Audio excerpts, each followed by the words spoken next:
We're here with head coach Richard Gary of the Wells College men's volleyball team, entering his fourth year with the men's volleyball program in 2015. You just wrapped up a wildly successful third season here at Wells with the men's volleyball team after you had started the program in 2012. Talk to us about your thoughts on the season from a coaching perspective. Well, right away when we started in November, we knew something special was going on. The guys had already been doing captain's lifts, and they'd been already working with each other in open gyms and grass volleyball and playing a lot and creating just a really great team dynamic right from the beginning. So we hit the ground running, and it was kind of a don't look back situation. We knew we wanted to be the most aggressive serving team we could, so we let ourselves have a lot of errors early on. We knew we were a little light in liberos and passers this year, so we ended up moving CJ over into that position, and we were hoping that he was going to be able to fill in some big shoes there, and he did a great job for us. He ended up bringing a lot of leadership and took to that role really quickly. So that was one of the best surprises of the season for us. We ended up getting Alex and Matt Armlin both did a really good job out of the middle for us, and it was one of those seasons where Matt and Paul Hernan fought and battled in every training, and Matt was the starter kind of in the beginning, and then it kind of shifted, and Paul just kept grinding and working and growing and developing, and by the end of the season, Paul had actually overtaken him a little in that role and had taken over the starting spot. So it was a lot of fun for us to see that development happen, and I think if our season went another 4 weeks, Matt would have been back into that role because the two of them kept shifting back and forth. On the outside hitter spot, John and JJ and Torek did an absolutely fantastic job. Again, you hear me say 3 position names for 2 jobs. That's really what the sense of our team is about, because we're able to compete, we're able to grow and develop, and because not everyone is able to always put everything on their shoulders. So it is a situation where we can move other people in for somebody struggling. We did hit a great gel midway into the season and started to find some confidence and learn how to win. And that was a really, really important part of how this team was going to work, because we knew how to work, and we knew how to try really hard, and we knew how to give 110% effort, but we weren't sure how to win those key 24-all moments, and we actually pulled that off a lot this year. At one point in the season, your team had actually won 12 of 13 games, including an 11-game program match winning streak. What sort of things went into that? What was the feeling around the team during that lengthy streak? Yeah, it's one of those situations where you almost wish spring break didn't happen, because we gave this long break after that, and our last game at the end of spring break was a match against a very, very good Altoona team. They were better than us earlier in the season and beaten us 3-0 or 3-1, and when we played them again, we had started to gain some confidence. We had a couple transformative matches throughout the mid part of the season, and when we faced them, they still clobbered us for 2 sets straight. In the third set, they were ahead, and we ended up pulling it tied, and they had maybe 3-4 match points, but we somehow pulled it through, and we really ground it out and ended up winning in 5 in kind of as dramatic a form as you could possibly have. That was probably one of the highlights of the moment of the season, and I wish that we had not had too much time to think about that afterwards, because I think when we went back and thought about it, our guys got a little extra confident. They moved from hungry to certain of themselves, and so we slowed down, took our foot off the gas a little bit, and had to get back to that by the end of the season. As of right now, your team's the unofficial nationwide leader in aces per set. What are your general thoughts on that, being the national leader in that statistic? The beauty of serving is that it's a closed loop, so we're able to really improve just that aspect, every day in practice, and we can put some time into it and see some very quick gains. Unlike, if you want to be a great hitting team, you've got to pass great, you've got to set great, you've got to run a good system, your middles have to be running, everything else. For serving, it's you, a ball, a whistle, and you go. So we were able to, really put that focus in right from the beginning.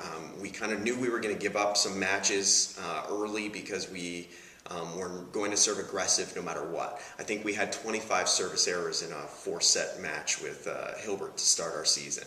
And a lot of people were looking at me saying, you know, are you guys crazy? What's going to happen here? Why are you doing this? If you just underhand served, you might have had a better shot at winning. But we had a mindset from the beginning that we were going to be aggressive. Go big or go home. And I think the guys really bought into that early. We started using a speed gun more in practice. We started really giving clear metrics for the guys of what we wanted them to do, delineated our floaters from our jump servers, and had different roles for each person so they knew how to practice in the off times and what they wanted to improve. That resulted in us being able to kind of mix and match. We could put in somebody who was a very good float server when we knew an opponent had a certain weakness, or somebody who was a good jump server when we needed that. And I really think that John Ferrugia really helped us a lot, because he had a mindset from the beginning that he was going to be the best server on the team. And I think in the very beginning it was close, and then he just started taking off. Between him and Liam Kaler, the two of them really led us in that serving area. And I also think, you know, if you want to get to be a better passing team, you've got to have great servers in the gym. So every practice that we had great servers coming at our passing unit, I think that made our passing better too. So kind of each skill built on itself. You mentioned two players in Ferrugia and Kaler.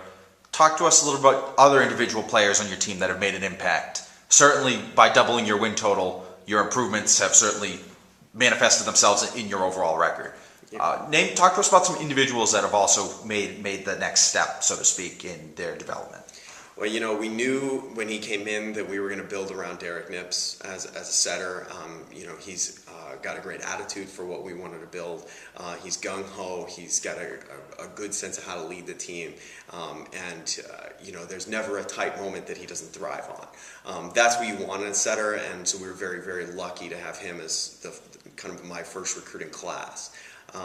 This year he grew even more in trying to understand his location, how he can help hitters get better and kind of ride their hot streaks when they're getting going, and to find some different ways of running the system. We weren't the biggest team, so we had to run some combo plays. We had to mix things up. He was really working to be able to isolate hitters as much as he could, you know, and in the end, you know, he had times where he's getting hitters no blockers or one-on-ones, you know, on a consistent level, and that makes all the difference in our team's confidence.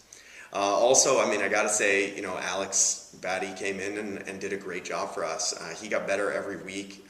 You know, he came in with a ton of confidence and, you know, really knew how to kind of help our team grow with he's got a more smooth, I don't even know if it would be Southern Californian attitude, but he's brought in something that's, when everything's getting a little crazy, he just says, just give me the ball, I'm going to do something fun, you know, and he has a lot of fun out there. So that's an important contribution to the whole group. Talk to us about some big games for next year.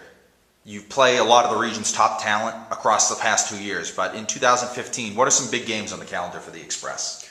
Well, you know, there's no doubt, you know, that last year, you know, was a progress in our schedule, that we had a lot of games that were close, and so the goal was to be as competitive as we could, and I think getting 16 wins out of that, I think 9 of those wins were against teams we've never beaten before.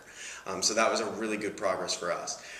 For next year, we had kind of demonstrated that we could win in a mid-level competition. So we decided that since we don't get an automatic bid with our conference for 2 more years, this is the time to learn against all the best teams we could possibly play. So we're very lucky where we're at. It's a hotbed here for good volleyball. We've got 2 or 3 top 15 schools within you know, an hour and a half.